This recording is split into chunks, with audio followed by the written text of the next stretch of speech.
எனக்கு என்னதான் ஆச்சு? நான் எதுக்கு இந்த மாதிரிலாம் லூசுத்தனமா யோசிச்சுட்டு இருக்கேன்? நான் யோசிக்கிறதெல்லாம் கரெக்டா தப்பான்னு கூட புரியல. வீட்ல அம்மா கல்யாணம் பண்ண ஃபோர்ஸ் பண்றாங்கன்னு தான் ஃபாரின் போகணும்னு முடிவு பண்ணேன். கடைசியில விசா கிடைக்கலன்னு இதுலேருந்து எப்படியாச்சும் தப்பிக்கணும்னு வெண்ணிலாவை கான்ட்ராக்ட் போட்டு மேரேஜ் பண்ணிக்கிட்டேன். ஆனா இப்போ என்னடான்னா ஃபாரின் போனோங்கிற எண்ணமே துளி கூட இல்ல. எனக்கு என்னதான் ஆச்சு? பேசாம ஃபாரின் போகாம இங்கே இருந்துடலான்னு தோணுது. இங்கே இருந்து நான் என்ன பண்ண போறேன்? கடவுளே, எனக்கு என்ன முடிவெடுக்கிறதுனே தெரியல. வெண்ணிலா கூட சேர்ந்து வாழணும்னு ஆசையா இருக்கு. அதே சமயத்துல நான் தான் அவளை கான்ட்ராக்ட் போட்டு கல்யாணமும் பண்ணிக்கிட்டேன். நானே கான்ட்ராக்ட் போட்டு கல்யாணம் பண்ணிக்கிட்டு இப்ப வெண்ணிலாவை பிடிச்சிருக்குன்னு சொன்னா அவ என்ன செருப்பால அடிக்க மாட்டா. எனக்கு என்ன முடிவெடுக்கிறதுனே தெரியல. என்னால வெண்ணிலா இல்லாம வாழ முடியாதுன்னு எனக்கு நல்லாவே தெரியுது. இருந்தாலும் அவகிட்ட நான் இதை எப்படி சொல்லுவேன்? அவ என்ன தப்பா நினைக்க மாட்டாளா? இப்ப என் மனசு ஃபுல்லா வெண்ணிலா தான் இருக்கா. அவளை விட்டுட்டு என்னால எங்கேயும் போக முடியாது. ஆனா அவ மனசுல நான் இருக்கிறேனான்னு எப்படி தெரிஞ்சுக்கிறது? ஒரே குழப்பமா இருக்கு. நான் இப்ப எடுத்திருக்க முடிவு கரெக்டா இல்லையான்னு கூட தெரியல. இல்ல ஃபாரின் போயிடலாமா, இல்லைன்னா வெண்ணிலா கூட இருக்கலாமா? எனக்கு ஒண்ணுமே புரியல. ஐயோ, நான் வேற லூசுத்தனமா யோசிச்சுட்டு இருக்கேன். வெண்ணிலா மனசுல என்ன இருக்குன்னு தெரியாம நான் பைத்தியக்காரனாட்டம் புலம்பிட்டு இருந்தா என்ன அர்த்தம்? முதல்ல வெண்ணிலாக்கு நம்ம மேல இன்ட்ரெஸ்ட் இருக்கான்னு தெரியணும். அதுக்கப்புறமா தான் எதுவா இருந்தாலும் முடிவு பண்ணணும். எனக்கு வெண்ணிலாவை பிடிக்குங்கிறதுனால அவளுக்கு என்ன பிடிக்கணும்னு அவசியம் இல்லைல்ல. முதல்ல அவள் மனசில் நான் இருக்கிறேனான்னு கண்டுபிடிக்கணும். ஆனால் எப்படி கண்டுபிடிக்கிறது? ஒரு நேரம் பார்த்தா வெண்ணிலாக்கு என்ன பிடிக்கிற மாதிரி தான் தோணுது. ஆனால் சில நேரத்தில் திட்டி விட்டுறா. உண்மையாகவே என்ன அவளுக்கு பிடிக்குமா, இல்லை பிடிக்காதா, இல்லை நான் தான் லூசுத்தனமாக நினச்சிட்டு இருக்கேனா? என்ன முடிவெடுக்கிறதுன்னு ஒன்றுமே புரியலையே. ஒரே கன்ஃபியூசிங்காக இருக்கே. பேசாம வெண்ணிலா ரூம்க்கு வரும்போது வேகமாக ஓடி போய் ஹக் பண்ணி கிஸ் பண்ணிடலாமோ? ஐயோ, என்னடா சூர்யா, உன் மூளை இந்த மாதிரி கேவலமா கிறுக்குத்தனமா யோசிக்குது. கண்டிப்பா எனக்கு பிடிச்சிருந்தாலும் பிடிக்கலனாலும் ஹக் பண்ணி கிஸ் பண்ணா எந்த பொண்ணா இருந்தாலும் செருப்பு கழட்டி அடிக்க மாட்டா. அதுவும் வெண்ணிலா சொல்லவே வேண்டாம், கண்டிப்பா அடிச்சாலும் அடிச்சிருவா. வேண்டாம், நம்மளால இந்த வயசுல செருப்பாலெல்லாம் அடி வாங்க முடியாது.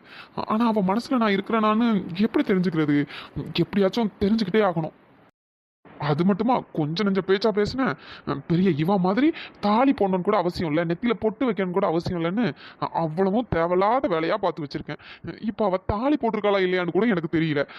முதல்லையாச்சும் நெத்தியில குங்குமமாவது வச்சுட்டு தெரிஞ்சா, அதையும் கெடுத்துட்டேன். எல்லாம் உன் வாய்.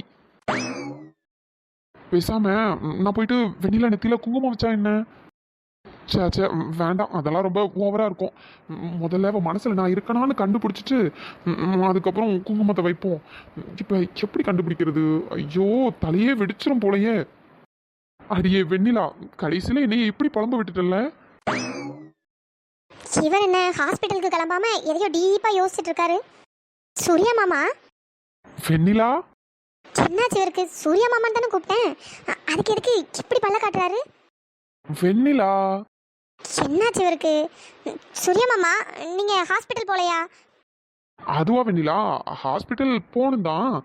ஆனா இப்ப இல்ல, இன்னும் 1 hour டைம் இருக்கு. 1 hour கழிச்சு தான் போகணும். ஓ அப்படியா? மார்னிங்கே சீக்கிரமா போகணும்னு சொன்னீங்களா? அதான் இன்னும் கிளம்பாம இங்கே இருக்கீங்களேன்னு கேட்டேன். சீக்கிரமா போகணும்னு தான் நினைச்சேன் வெண்ணிலா. நான் போகணும்னு நினைச்சாலும் போக முடியலையே. ஏன்? அது என்னன்னு தெரியல வெண்ணிலா, இங்கே இருக்கணும்னு தோணுச்சு, அதனாலதான். சரி சூர்யா மாமா. சரி, எனக்கு கிச்சனில் வேலை இருக்கு, நான் போய் பார்க்குறேன். என்ன வெண்ணிலா, இப்பதான் வந்து அதுக்குள்ள கிச்சன்ல வேலை இருக்குன்னு போற? ஆமாம், இங்கே இருந்து நான் என்ன பண்ணுறது? கிச்சனில் வேலை இருக்குது. அபிரியாக்கெல்லாம் அங்கே தான் இருக்காங்க. நாங்கள் பேசிக்கிட்டே வேலை செய்ய ஆரம்பிச்சிருவோம்ல. இல்ல வெண்ணிலா, அது எனக்கு கொஞ்சம் போர் அடிக்குது. நீ கொஞ்ச நேரம் இங்கே இரு. என்னாச்சு இவருக்கு? இப்போ கொஞ்ச நாளாக பார்த்துட்டு இருக்க ரொம்ப ஓவராக தான் பண்ணிட்டு இருக்காரு. என்னன்னு தான் தெரியல. டே சூர்யா, எப்படியாச்சும் வெண்ணிலா கிட்ட இன்டைரக்டா பேசி அவ மனசுல நீ இருக்கியா இல்லையான்னு எப்படியாச்சும் தெரிஞ்சுக்கடா. வெண்ணிலா, நீ சாப்பிட்டியா?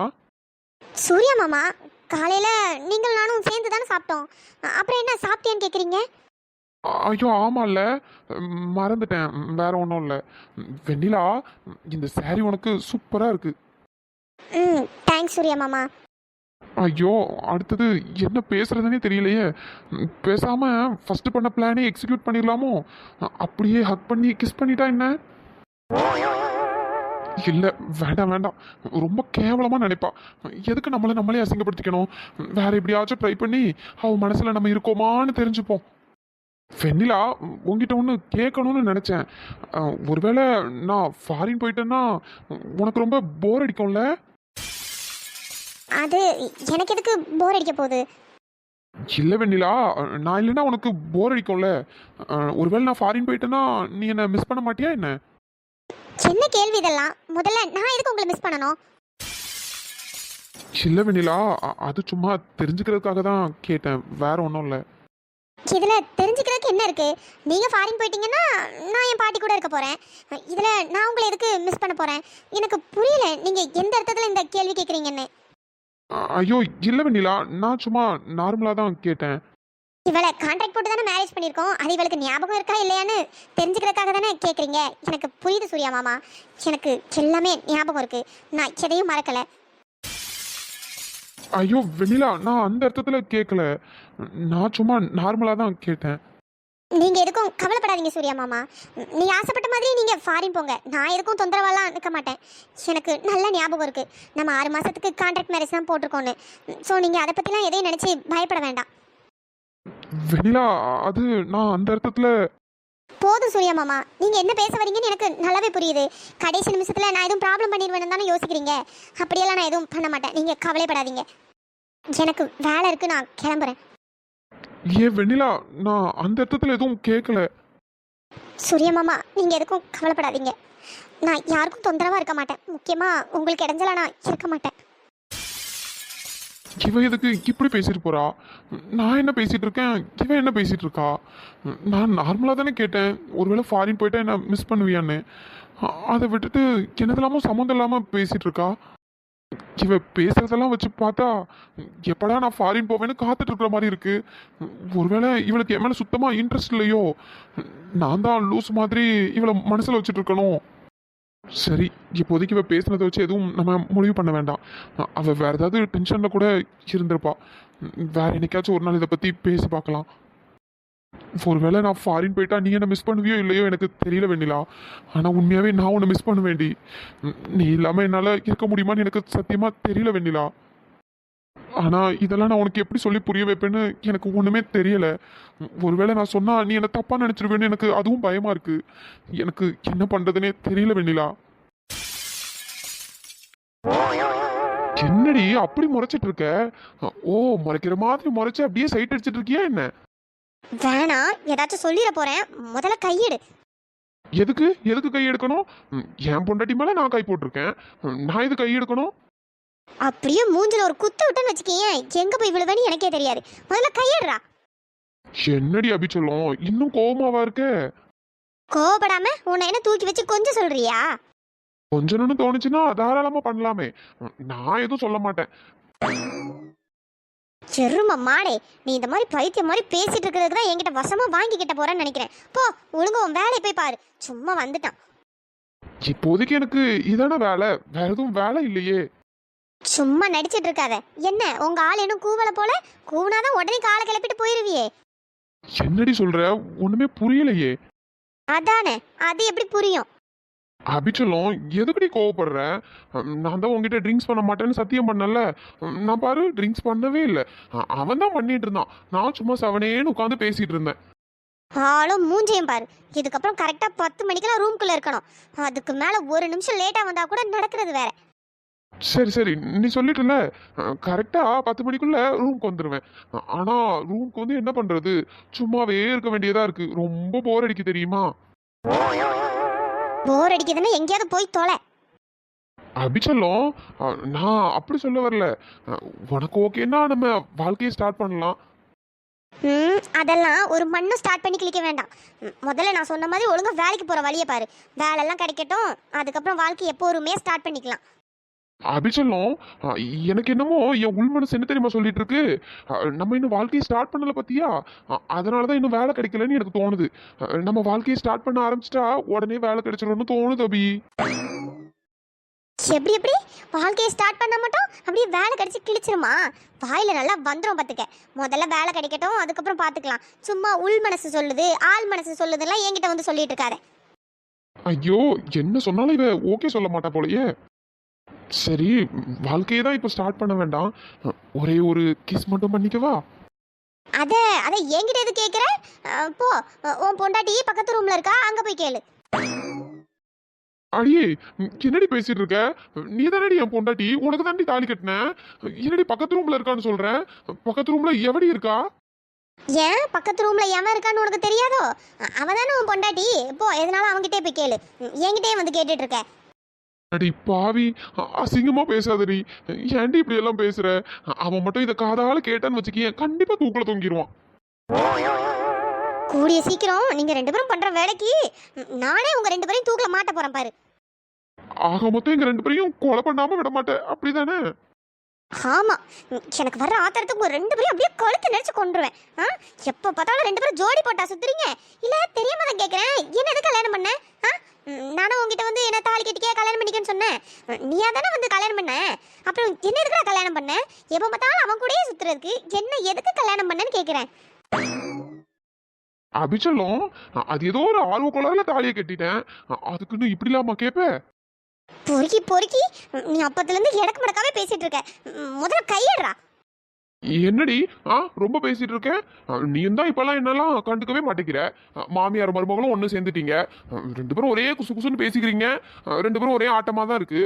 பழைய மாதிரி நீ எல்லாம் கண்டுக்கவே மாட்டேங்கிறியே. எப்படி எப்படி மாமியார் மருமகளும் சேர்ந்துட்டு ஒரே ஆட்டம் போடுறாமா? நீ பார்த்த? ஆமா, பார்த்ததுனால தானே சொல்றேன். 2 பேரும் எலியும் புனையுமா தானே இருந்தீங்க.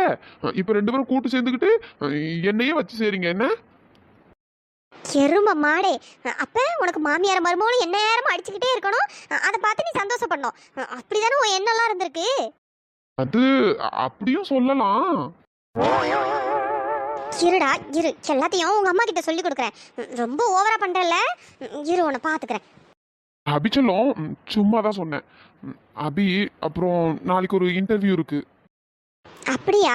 நாளைக்கு காலையில எத்தனை மணிக்கு போகணும்?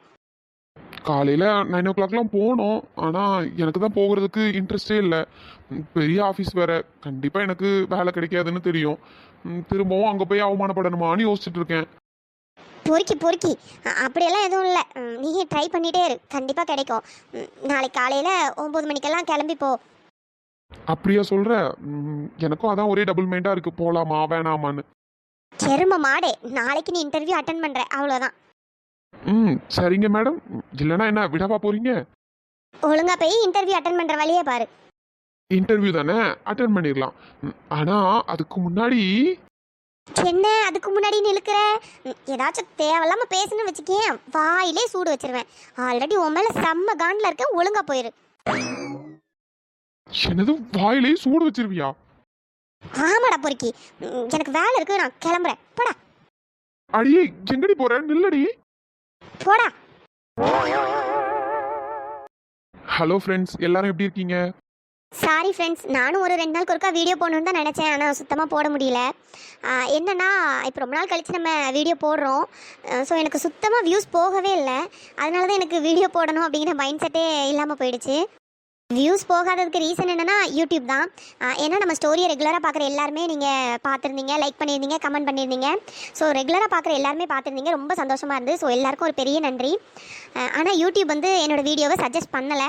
ஏன்னா நம்ம 3 மாதம் கேப் எடுத்துட்டோம்ல, அதனால் சஜஸ்ட் பண்ணலை. ஸோ அதனால தான் வியூஸ் போகலை. என்னடா இது யூடியூப் சஜஸ்ட் பண்ணவே இல்லையே அப்படின்னு யோசிச்சிட்டே இருந்ததுனால தான் வீடியோ போடலை. அதனால தான் டைமிங்கும் கொஞ்சம் கம்மியாக கொடுத்துருந்தேன். இன்றைக்குமே டைமிங் கம்மியாக தான் இருக்கும். ஸோ பழைய மாதிரி நம்ம சேனல் பிக்கப் ஆகும்னு நினைக்கிறேன், பார்க்கலாம். அதுவரை டைமிங்கும் கொஞ்சம் கம்மியாக கொடுக்குறேன். முடிஞ்ச வரை நீங்கள் எல்லாருமே சப்போர்ட் பண்ணுங்க ஃப்ரெண்ட்ஸ். யூடியூபா எப்போ நம்ம வீடியோவை சஜஸ்ட் பண்ணுது அப்படின்னு பார்க்கலாம். ஹாய் பொற்கொடி சிஸ்டர், எப்படி இருக்கீங்க? நீங்கள் 8 வருஷமாக குழந்தைல அப்படின்னு சொல்லி கமெண்ட் பண்ணியிருந்தீங்க. கவலைப்படாதீங்க சிஸ்டர், சீக்கிரமாக நல்ல செய்தி உங்களை தேடி வரும். சீக்கிரமாக நீங்கள் கன்சீவ் ஆகிடுவீங்க. நாங்கள் எல்லாருமே உங்களுக்காக ப்ரேயர் பண்ணுறோம். நம்ம சப்ஸ்கிரைபர்ஸ் எல்லாருமே உங்களுக்காக ப்ரேயர் பண்ணுவாங்க. நீங்கள் எதுக்கும் கவலைப்படாமல் தைரியமாக இருங்க சிஸ்டர். நாங்கள் எல்லாருமே உங்களுக்காக ப்ரேயர் பண்ணிக்கிறோம். சீக்கிரமாக உங்களுக்கு நல்ல செய்தி வரும். Hi Nabika sister, hi Sabira sister, hi Praveen bro. Friends, இன்னைக்கு இந்த எபிசோட் எப்படி இருந்ததுன்னு பார்த்துட்டு மறக்காம கமெண்ட் பண்ணுங்கள். வீடியோ பிடிச்சிருந்தா லைக் பண்ணுங்கள், ஷேர் பண்ணுங்கள், சப்ஸ்கிரைப் பண்ணிவிடுங்க. நெக்ஸ்ட் எபிசோடில் பார்க்கலாம். தேங்க்ஸ் ஃபார் வாட்சிங்.